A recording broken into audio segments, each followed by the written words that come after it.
They told you to be kind, to be open, to bare your soul. They told you that honesty was strength. But tell me, when did honesty ever protect a man from betrayal? When did weakness ever command respect? The truth is simple. Men are not feared when they behave like lambs. Men are feared when they learn the psychology of wolves today. I will show you the shift, the mental transformation that turns ordinary men into predators of the world, while the weak remain prey.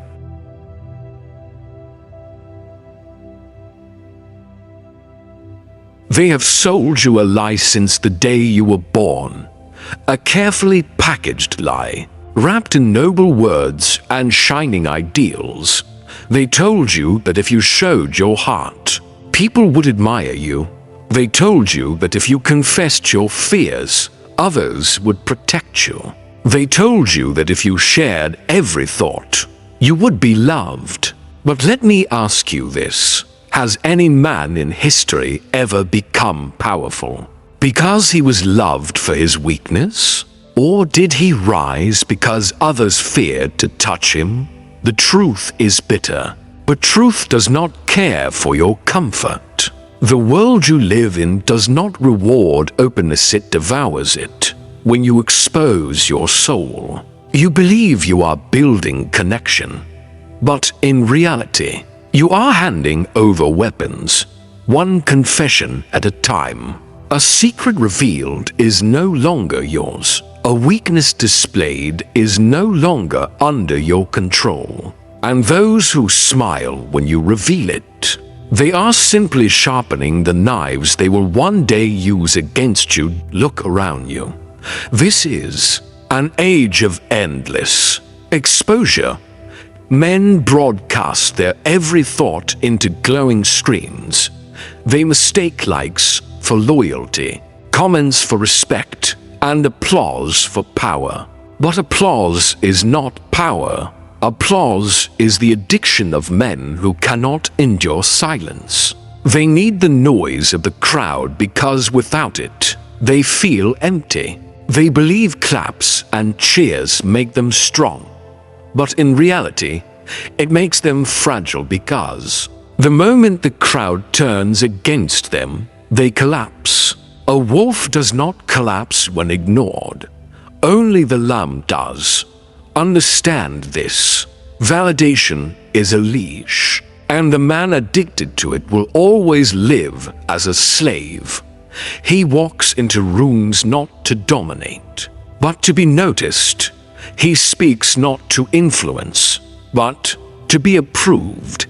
He reveals himself not to command, but to beg. Such a man is already defeated before the battle begins. He has given away his armor and invited the world to cut him open.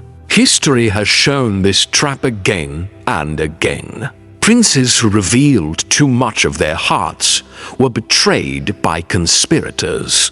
Leaders who trusted too openly in promises were destroyed by those who studied their weaknesses. Gladiators who believed their words would shield them fell in the arena, while the silent warrior struck without warning. The pattern is eternal. Exposure leads to collapse. But society, blinded by weakness, tells you otherwise. They glorify vulnerability. They call it courage. They say sharing your wounds makes you admirable.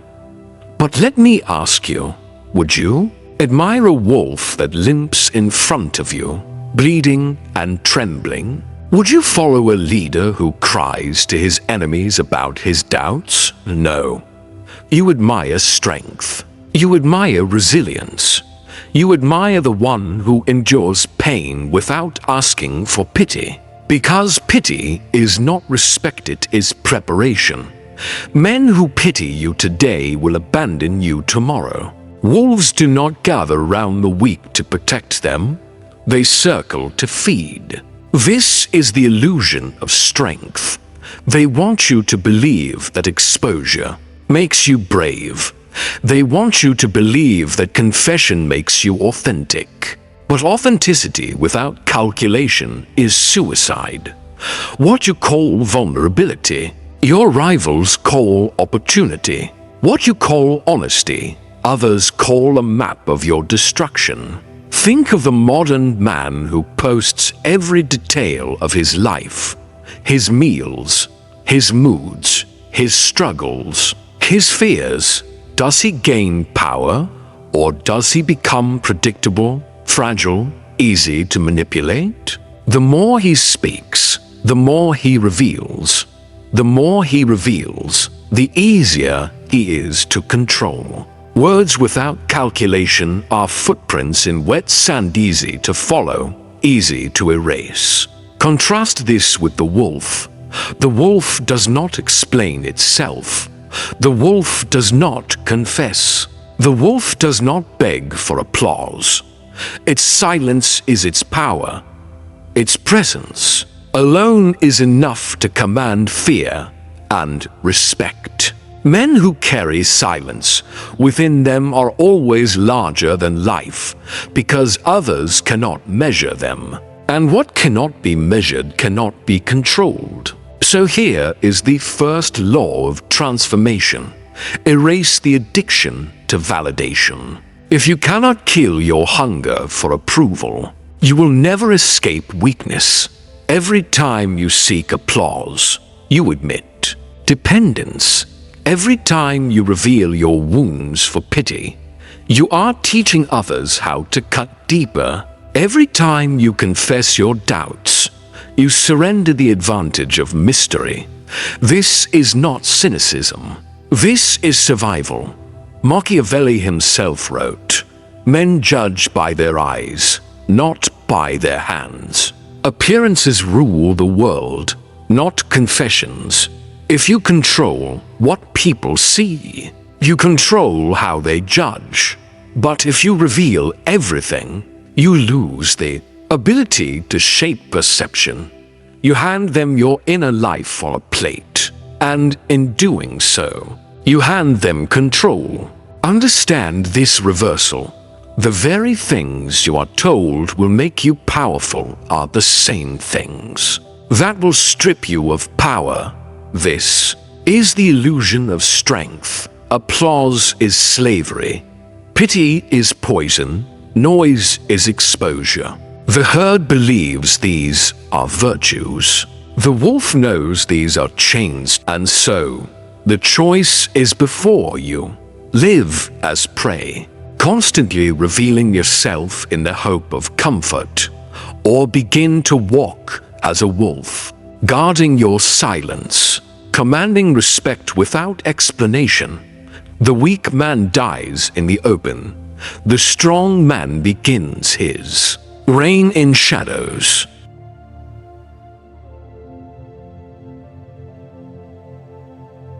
Strength is not found in muscle alone. A lamb can be large, but it is still prey. A wolf may be lean, but he rules the night because of his mind. The difference between the weak man and the wolf is not size, but psychology. The weak man thinks the world is a family.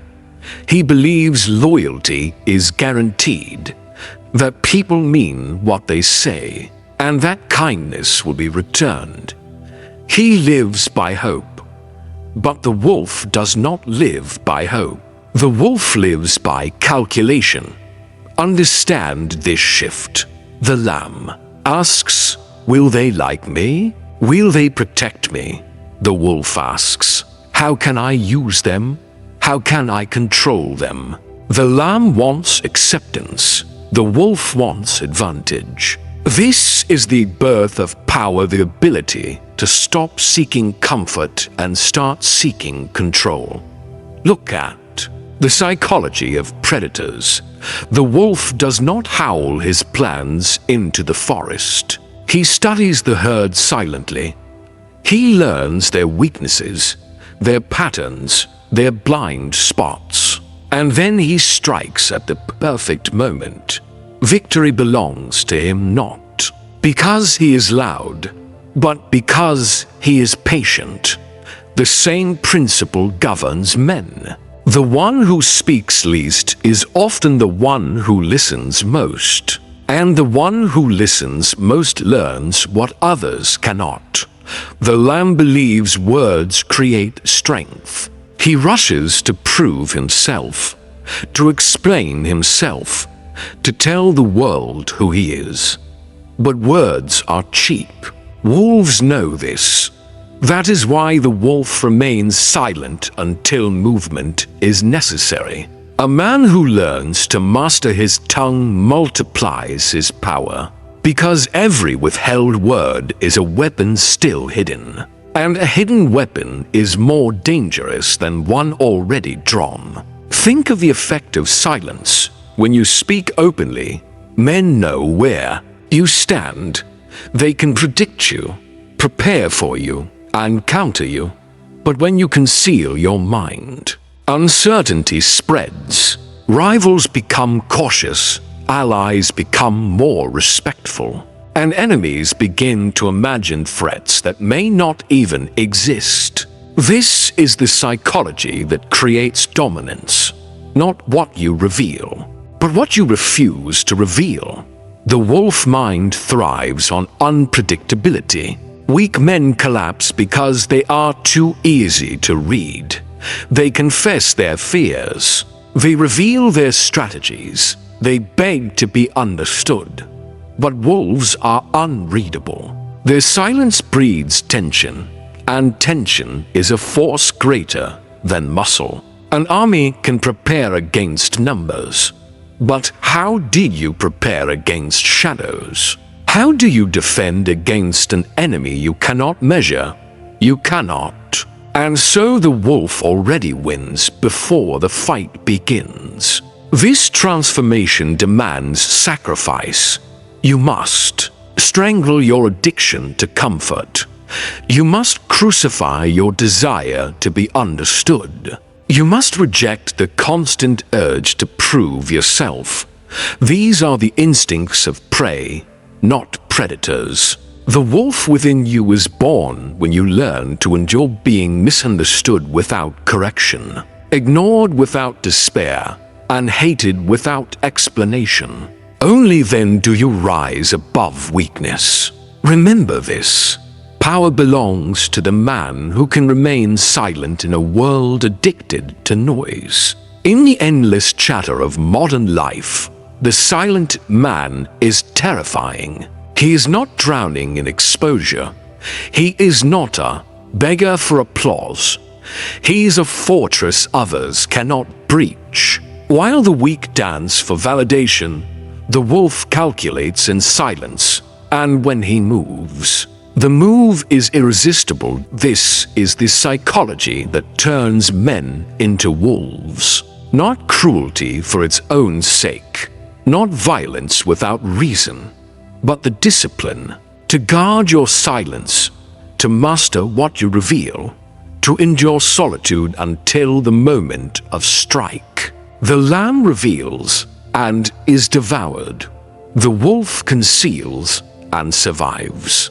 There is a silence that weak men fear, and there is a silence that strong men weaponize. To the weak, silence feels like emptiness.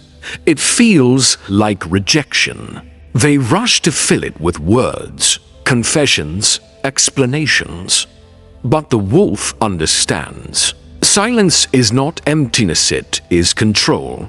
Consider this. When you refuse to speak, others begin to project their own fears and fantasies onto you. They fill the silence for you. They guess what you might be thinking. They whisper about your intentions. They study your face, searching for clues. Every moment of your silence multiplies their uncertainty. And uncertainty is a form of power. Because men do not fear what they understand, they fear what they cannot predict. The weak man explains everything. He explains his failures, hoping for sympathy. He explains his dreams, hoping for encouragement. He explains his choices, hoping for approval. But every explanation is a rope around his neck, because the more he reveals, the more he can be judged, manipulated, and dismissed. The wolf, on the other hand, explains nothing. His silence forces others to explain him. And when others must define you, you already hold power over them. Look at leaders who shaped history. The most feared were not the loudest talkers, but the most silent watchers. Their enemies never knew what they were thinking, and that alone created hesitation. A single pause, a single unreadable glance, was enough to freeze entire rooms. This is the essence of command. Not noise, not persuasion, but presence. Presence built on silence. Silence also protects your energy. Weak men waste their strength on constant chatter, pouring their inner life into the world, bleeding themselves dry through words. By the time conflict arrives, they are already exhausted. The wolf preserves his strength. He does not waste his power on unnecessary exposure. He guards his words as a king guards his gold, released only when absolutely necessary, and always with maximum impact. Think of the man who speaks rarely. When he finally does speak, the entire room listens. Why? Because silence creates weight. Noise is common, silence is rare, and rarity always increases value. A man of silence transforms his words into weapons because each one feels deliberate, precise, sharpened. This is the psychology that bends others to your presence without a single act of force. But do not mistake silence for passivity. The wolf's silence is not weakness, it is preparation. While others reveal themselves in endless chatter, the wolf gathers information, studies movements, learns patterns. Silence is his camouflage. By the time others realize he's a predator, it is too late. The strike has already begun. Here is the paradox. In a world that worships expression, the man who refuses to reveal becomes extraordinary. While others drown in exposure, he rises in mystery. While others beg to be seen, he becomes unforgettable precisely because he does not beg. Silence makes him magnetic. It makes people lean closer, wonder more, respect deeper. This is not accidental. It is psychology. And so, if you wish to turn from lamb to wolf, you must embrace silence as a weapon. Train yourself to withhold. Let others grow uncomfortable in your pauses. Let them wonder at your restraint. Let them chase your thoughts while you sit in control. Every moment you resist the urge to explain is a moment you strengthen your fortress. Power is not in the noise of your voice, but in the weight of your silence. Remember this. The loudest man in the room is often the weakest, but the quietest is the most dangerous, because silence hides intention, and hidden intention is unstoppable. The lamb shouts to be noticed. The wolf waits in silence, then takes everything. Transformation is not a theory. It is a breaking, a tearing apart of the old self so the new can emerge. A man cannot step into the mind of the wolf while still clinging to the heart of the lamb. You must kill the prey within you. This is the price of evolution. The lamb within you whispers, "Be liked, be accepted, keep the peace." But the wolf within you demands, "Be respected, be obeyed, command the field." These two cannot coexist. One must die for the other to live. And every day you hesitate, every day you indulge weakness, the lamb eats away at your strength. What does it mean to transform into the predator?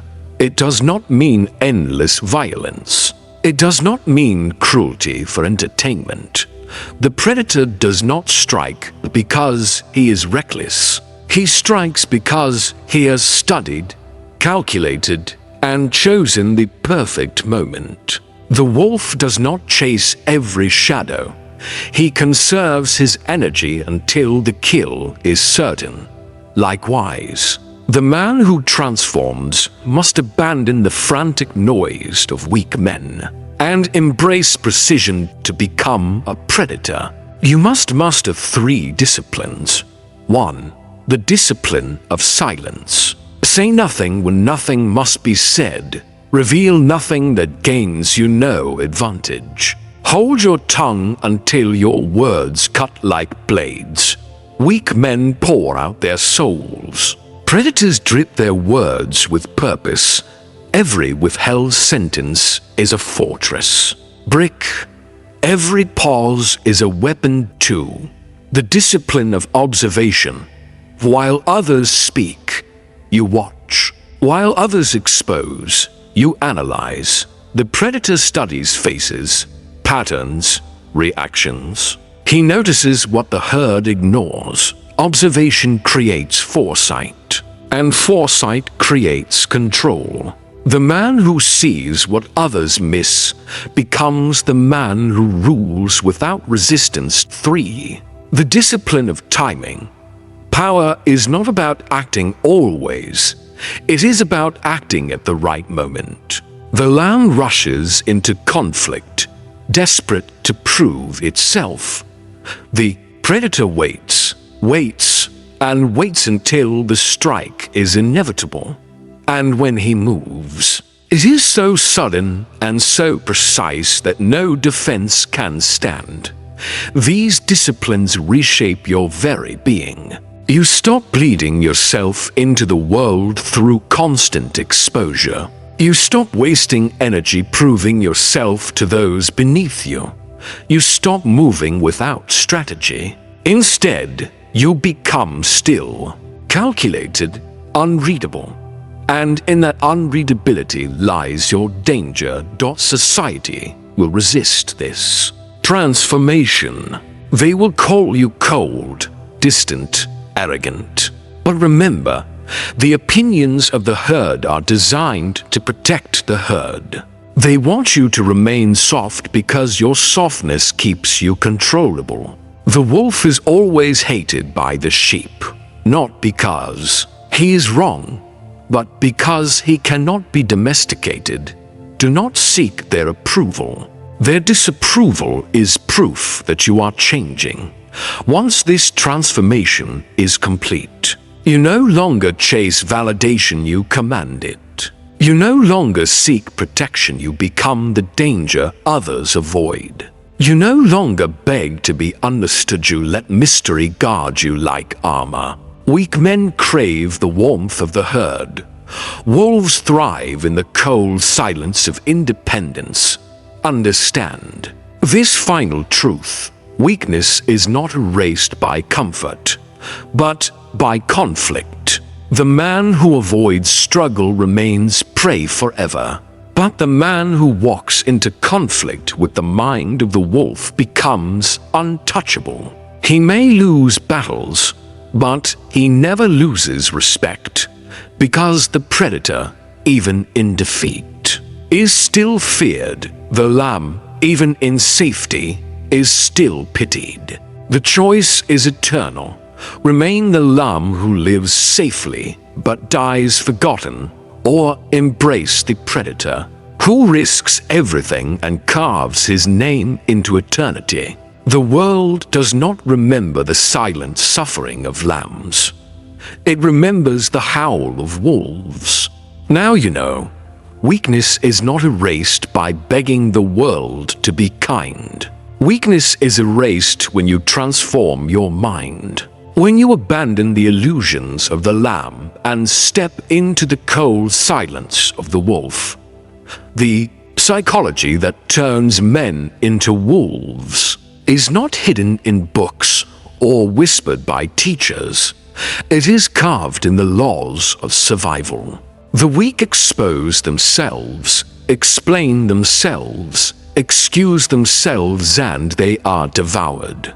The strong conceal, calculate, and command, and they are obeyed. Ask yourself now, which life will you live? Will you be the lamb, safe for a season but forgotten forever? Or will you walk as the wolf, feared, respected, and untouchable? The herd cannot answer for you. The choice belongs to you alone. Every moment you explain yourself, you step backward into weakness.